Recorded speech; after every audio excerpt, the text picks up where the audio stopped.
Good morning, students. Today's our subject is goods and service tax, and the topic is levy and collection of CGST and IGST. So we start with the meaning of levy and collection of GST under CGST Act and IGST Act and UTGST Act. Under the Section 9 of the CGST Act, the SGST Act and Section 5 of the IGST Act are the charging section for the purposes of levy of GST.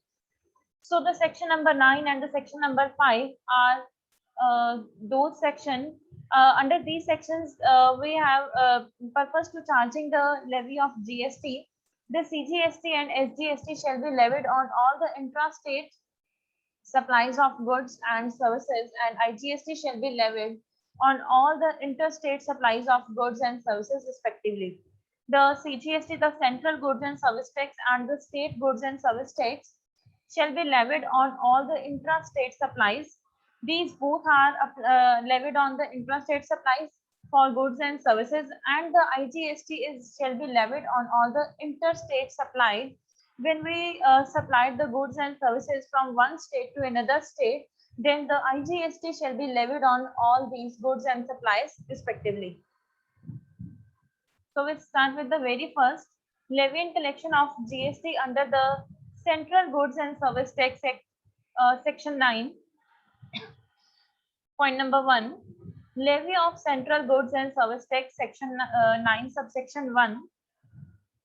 Under the CGST Act, the central tax called as the Central Goods and Service Tax, it shall be levied on all the intrastate supplies when we supply the goods and services or both within the state, and except on the supply of alcoholic liquor for human consumption. So when intrastate supplies, when CGST is not levied, when we have to supply the alcoholic liquor for the human consumption. It shall be levied on the value determined under section 15 and at such rates not exceeding 20%, the CGST rate not exceeding 20%, as may be notified by the government on the recommendations of the council and collected in such a manner as may be prescribed and shall be paid by the taxable person.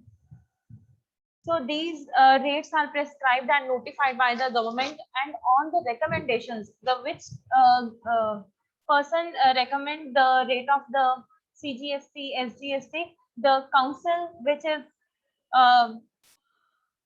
governed by the GST and the collected in such a manner as may be prescribed and shall be paid by the taxable person.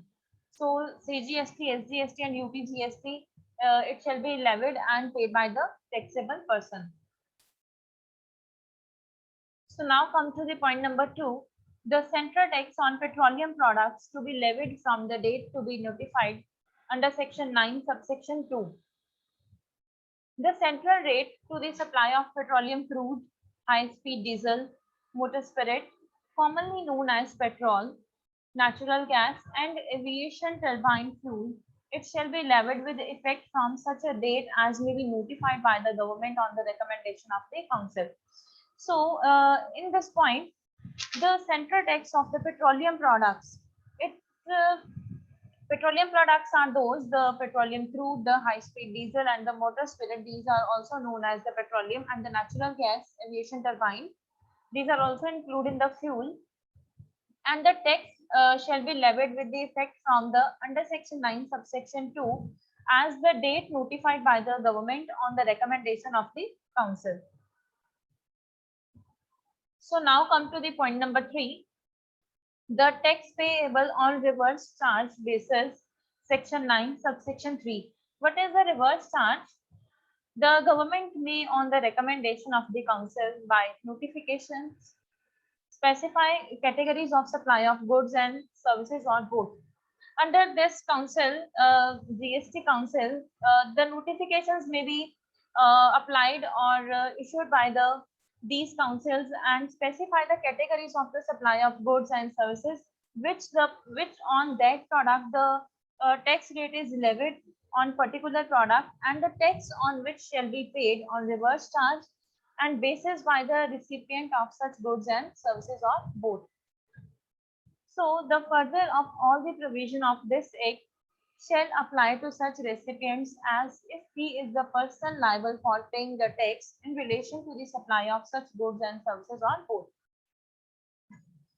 So further, as we discuss this taxable on reverse charge, under the provision of all this act, it shall be applied to such recipients if he is the person liable for paying the tax under the relation of such goods and services.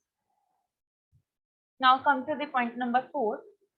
The tax payable on reverse charge if the supplies are made to the registered person or by the unregistered person. So there are two persons. The tax payable on reverse charge if the supplies are made to the registered person by the unregistered person under section 9 and the subsection is 4. The central tax in respect of the supply of taxable goods and services or both by a supplier who is not registered. So there is a case when a central tax is respect to the supply of taxable goods. So the rate of CGST is applied or on a supply of taxable goods and services by both the supplier or who is not registered or supply is not registered in this act to a registered person shall be paid by the such person on reverse charge.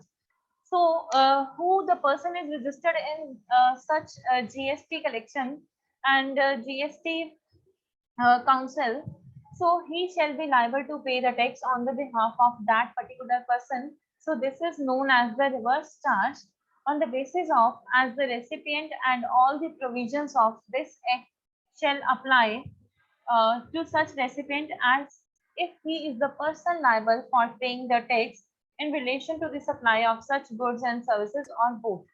So the under section 9 and the subsection 4 has been deferred till 30th June 2018.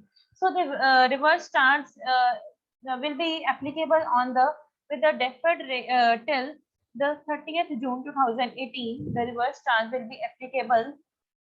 So when the one person is registered and the other one is not registered, so the registered person has to pay the tax on the behalf of that unregistered person.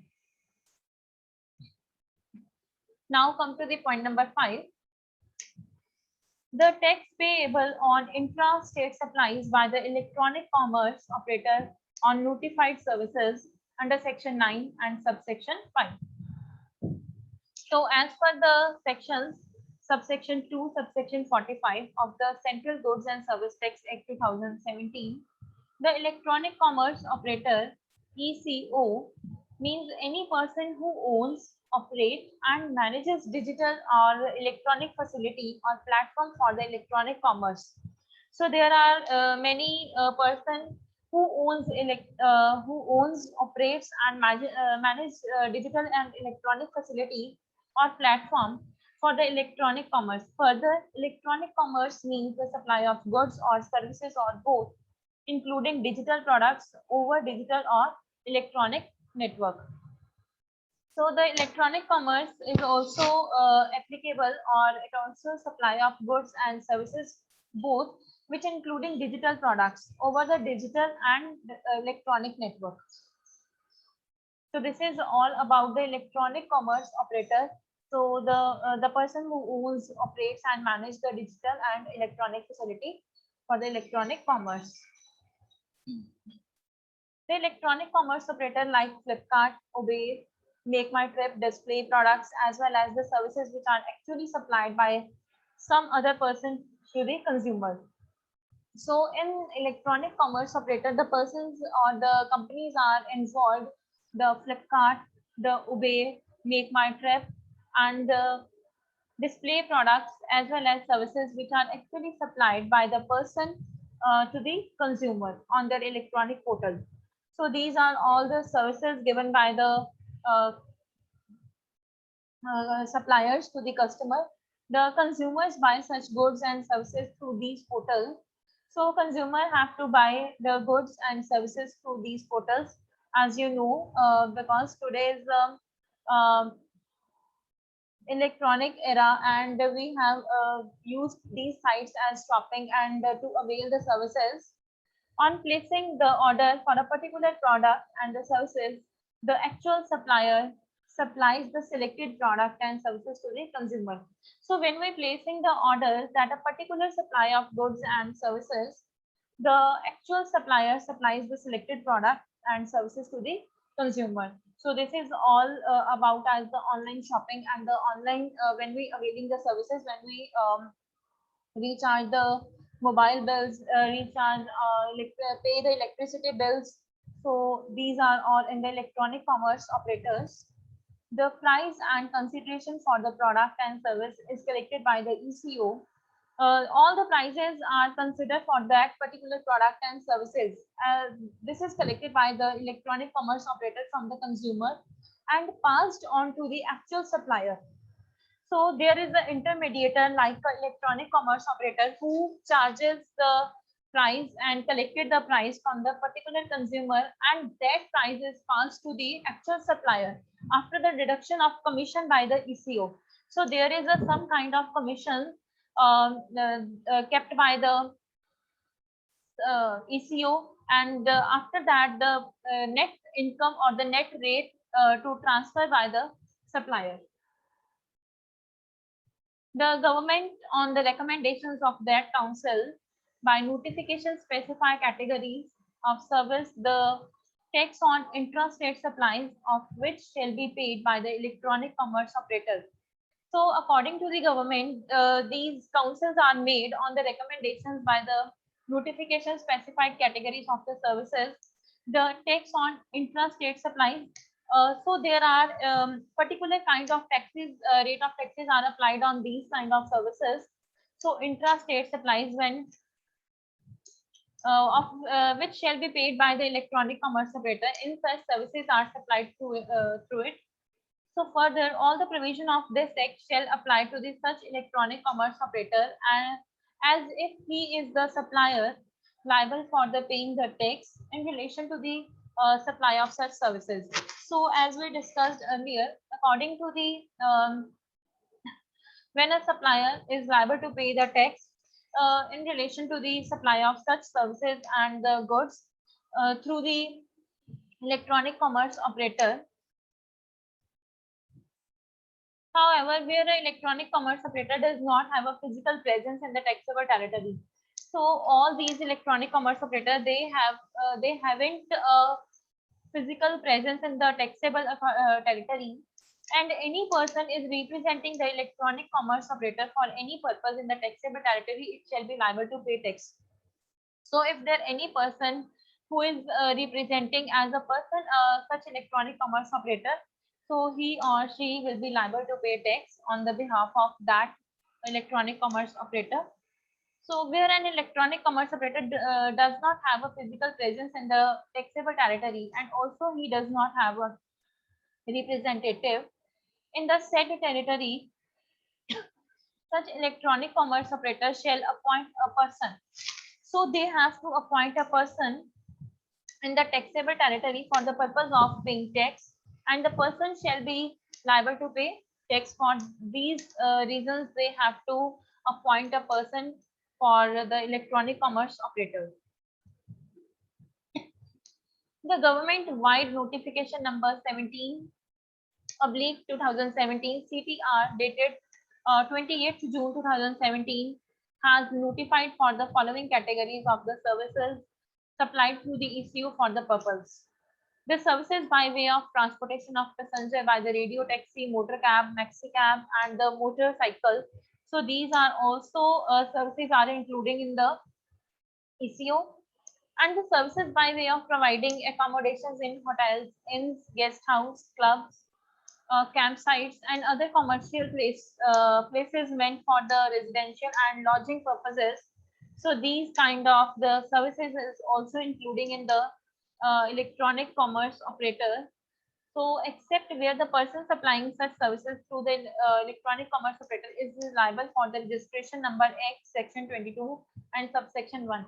Except all these services and except all these goods and services, if a electronic commerce operator is dealing with other services or other goods, so he shall be liable to register under the Act 22 subsection 1 for the CGST Act.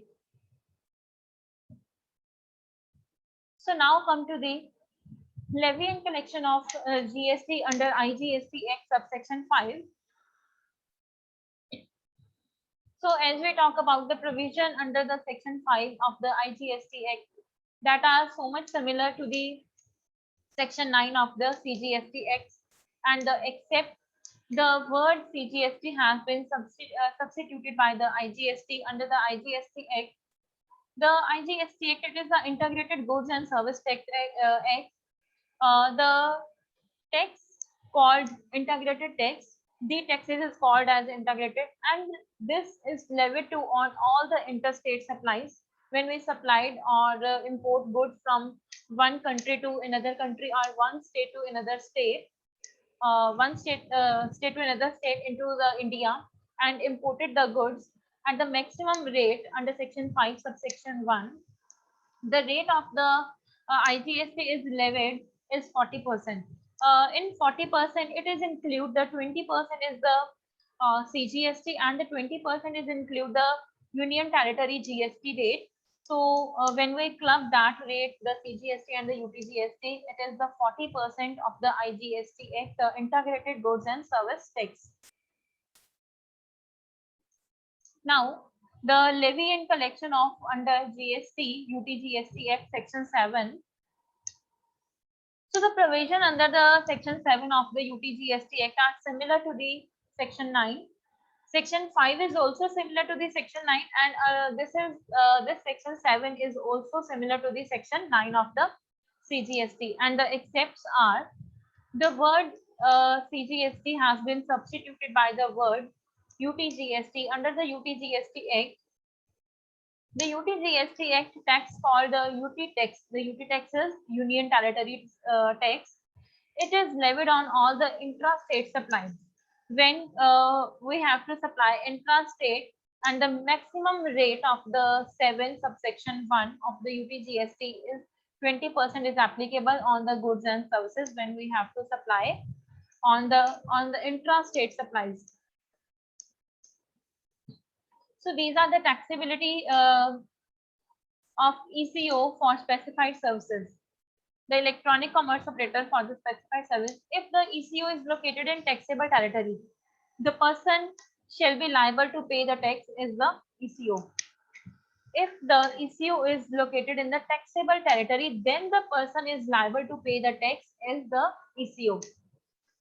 Now come to the case number 2. If the ECO does not have any physical presence in the taxable territory, then the person shall be liable to pay the tax as the person representing the ECO.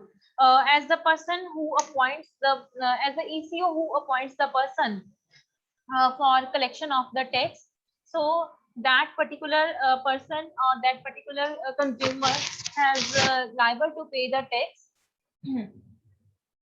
to representing the person who is appointed by the ECO. If the ECO has neither the physical presence nor any representative in the taxable territory, so there are two cases. If the ECO has not the physical presence or not the representative in the taxable territory, then the person is liable to pay tax is the person appointed by the ECO for the purposes of paying the tax. So ECO is appointed a particular person for collecting the tax, then the consumer or the supplier is liable to pay the tax to that particular person is appointed by the ECO. So this is all about the taxability of ECO for specified services. Now come to the composite scheme. What is composite scheme? The composite scheme is a simple and easy scheme under the GST for taxpayers. A small taxpayer can get rid of tedious GST formalities and pay GST at a fixed rate of the turnover. So under the composition scheme, it is a very simple and scheme under the GST for the taxpayer. So the small taxpayer, the person who has shall liable to pay the small rate of taxes, can get rid of the tedious GST formalities and the pay GST at a fixed rate of turnover.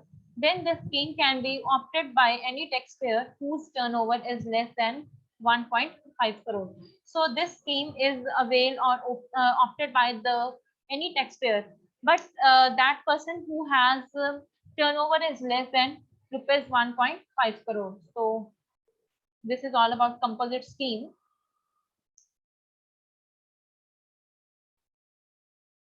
So now we start with the point number 1. Who can opt for the composition scheme? Whose turnover is below rupees 1.5 crore can opt for the composition scheme, as we discussed earlier. So the person here is opted for that particular scheme and the turnover is below from the 1.5 crore. In this case of the northeastern states and Himachal Pradesh, the limit is now rupees 75 lakh. But in the cases of the non-eastern states and in the Himachal Pradesh, the limit is turnover is below from the 75 lakh. As per the CGST Amendment Act 2018, the composition dealer also can also supply the services to the extent of the 10% of the turnover or rupees 5 lakh. According to the CGST Amendment Act 2018, the composition under the composition dealer can also supply services to the an extent of the 10% of the turnover or the rupees 5 lakh, so whichever is higher. The dealer is also liable to pay the taxes, the 10% of the turnover or the rupees 5 lakh, so whichever is higher, he shall be liable to pay the for the supply of the services. So this amendment will be applicable from the 1st Feb 2019. So in these amendment, the CGST Act 2018, so this amendment is applicable to the under composition scheme from the 1st Feb 2019. So further we discussed the GST Council in its 32nd meeting proposed and increased to this limit. After the 32nd meeting of the GST Council, so in this meeting, they has to increase the limit for the service providers on the 10th Jan 2019, and the turnover of all businesses registered with the same PAN, and they have should be taken into the consideration to calculate the turnover. The turnover of the all businesses have to registered with the same PAN number and should have to taken into consideration to calculate the turnover. The CBIC has notified the increase the threshold limit rupees 1 crore to 1.5 crore. So that person is can opt for the composition scheme whose the turnover is below from the 1.5 crore. Now the point number 2, who cannot opt for the composition scheme? So firstly, we discussed the person who can opt for the composition scheme. Now in point number 2, we have to discuss the person who cannot opt for the particular scheme, the composition scheme. The following people cannot opt for the scheme: manufacturer for ice cream, pan masala, the tobacco. That a particular person who does not opt for this composition scheme, the person who is engaged in the manufacturing of ice cream, the person who is engaged in the business of manufacturing of pan masala, and the third one is tobacco. A person making interstate supplies, if a person making the interstate supplies, they cannot opt for this scheme. A casual taxable person or a non-resident taxable person, then a person is not liable to opt for this particular scheme. And the businesses which supply the goods through the e-commerce operator, or the businesses, the houses which supply the goods to the e-commerce operator. So all these three persons are not who cannot opt for the composition scheme. So what are the conditions for availing the composition scheme? So there are some conditions to availing the composition scheme. So the following conditions are must be satisfied. Then the person is opt for the composition scheme. The first condition is no input tax credit can be claimed by the dealer opting for composition scheme. The person who is opting for this particular scheme, uh, he can be claimed no input tax credit. The second is the dealer cannot supply goods not taxable under GST, such as alcohol. So the person who is availing or opting this composition scheme, he cannot be dealing in the goods, that particular goods, the which are not taxable under the GST, such as alcohol, the electricity bill, and the tobacco, the ice cream, manufacturing of ice cream. So these persons are not can opt the particular scheme. If the person he is not dealing with these such kind of things, they can easily opt for this composition scheme. The taxpayer has to pay tax at the normal rates for the transaction under the reverse charge mechanism. And if a taxpayer has to pay the tax at the normal rates are the 20%, the 18%, the 12% for these transactions under the reverse charge mechanism. So if these conditions are applicable, then the person is availing the composition or opting the composition scheme.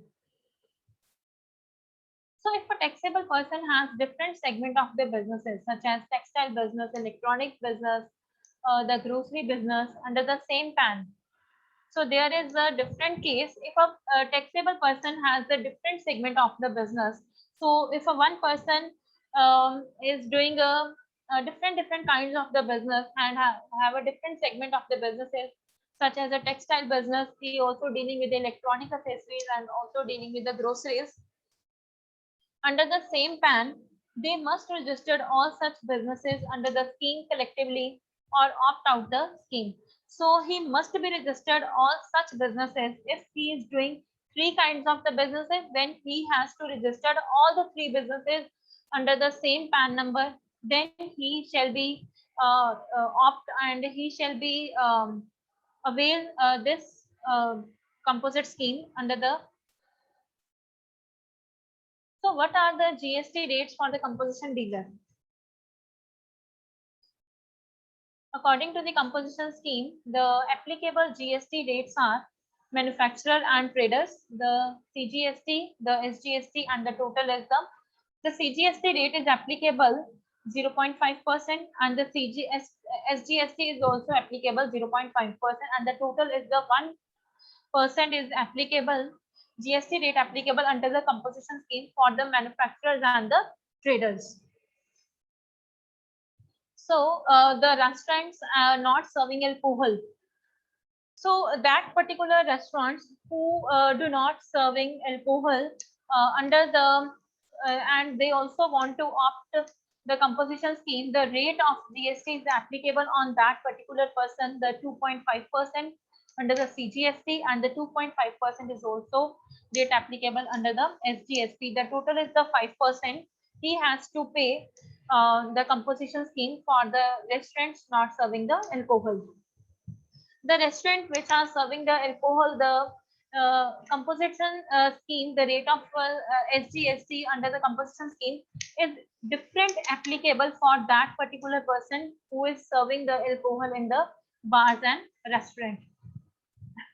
So in third case, other service provider. So now we have to discuss the CGST, the 3%, and the SGST is also the 3%. The total is the 6%. The person who is providing services other than the manufacturer and other than the restaurant, he shall be applicable to pay the tax under the 3% under the CGST and the 3% under the SGST, and the total is the 6%. So this is all about the GST rate which are applicable under the composition scheme. So now we have to come the advantages of the composition scheme. So the advantages is the following are the advantages of registering under the composition scheme. The person who is registered and opting and availing that particular scheme, the lesser compliance, he has to pay less return, the maintaining books of record, the lesser he has to maintain the books of record and the issuance of invoices. Limited tax liability, he is the tax liability on that person is very limited, and high liquidity as taxes are the lower rate. So the disadvantages for the composition scheme, the disadvantages are a limited territory of the business. The person who is availing the composition scheme, there is a limited territory because he has to because such businesses are defined under the composition scheme. If the person is dealing with that particular business, then he or she can opt for the composition scheme. But he is dealing with the beyond that beyond the limits, then he and she will not liable or not able or applicable to opt these composition scheme. This is also known as the limited territory of the business. The dealer is barred from the carrying out interstate transaction and no input tax credit available to composition scheme. So the taxpayer will not be eligible to supply non-taxable goods under the GST, such as alcohol goods, to the e-commerce portal. So this is the I think this is a very big drawback to the composition, the person who is opting or availing the composition scheme, because he does not deal with the goods under not the taxable of the GST, such as alcohol, the electricity bills and all, and also the goods through we have to sell the e-commerce portal. So in today's era, the e-commerce portal is very important for all the business houses, because this is the digital era. We have to sell every product and services on the e-commerce and the e-portal. So this is a very big drawback for that particular persons who availing the composition scheme. So he cannot sell any goods through the e-commerce portal. So now come to the next topic. What is GST reverse charge? So generally, the suppliers of goods and services is liable to pay the GST. The reverse charge means the liability to pay tax on the recipients of the supply of goods and services instead of the supplier of such goods and services respect of notified categories to the supplier. So in this reverse charge, the person who is liable to pay tax, the recipient of the supply of goods and services, is liable to pay tax instead of the supplier of goods and services. So under section 9 subsection 4 of the CGST Act, the states that if a vendor is not registered under the GST supplies goods and the person registered under the GST, so there are the two person as we discussed earlier in our slide. So reverse charge is applicable to that particular person. The person who is registered under the GST, that person is going to pay the reverse charge, and the person who is not registered under the GST or supplies the goods to the goods to a person registered under the GST. So he shall be liable to pay the tax on the behalf of that particular person. This is known as the reverse charge would apply on that person. This means that the GST will have to be paid directly by the receiver instead of the supplier. So the GST has to pay directly by the receiver, who is the recipient of the goods, and instead of the supplier. So the trader who is registered in GST takes services of Goods and Transport Agency, the GTA. There is a trader who is registered under the GST and who avails and takes the services on the goods to the transport agency for rupees 10,000. This services is listed under the reverse charge, and the list therefore are the trader has to pay tax the 18% on rupees 10,000, the RCM. RCM is what the reverse charge mechanism. The rate is applicable, that is 18% on 10,000. Thank you.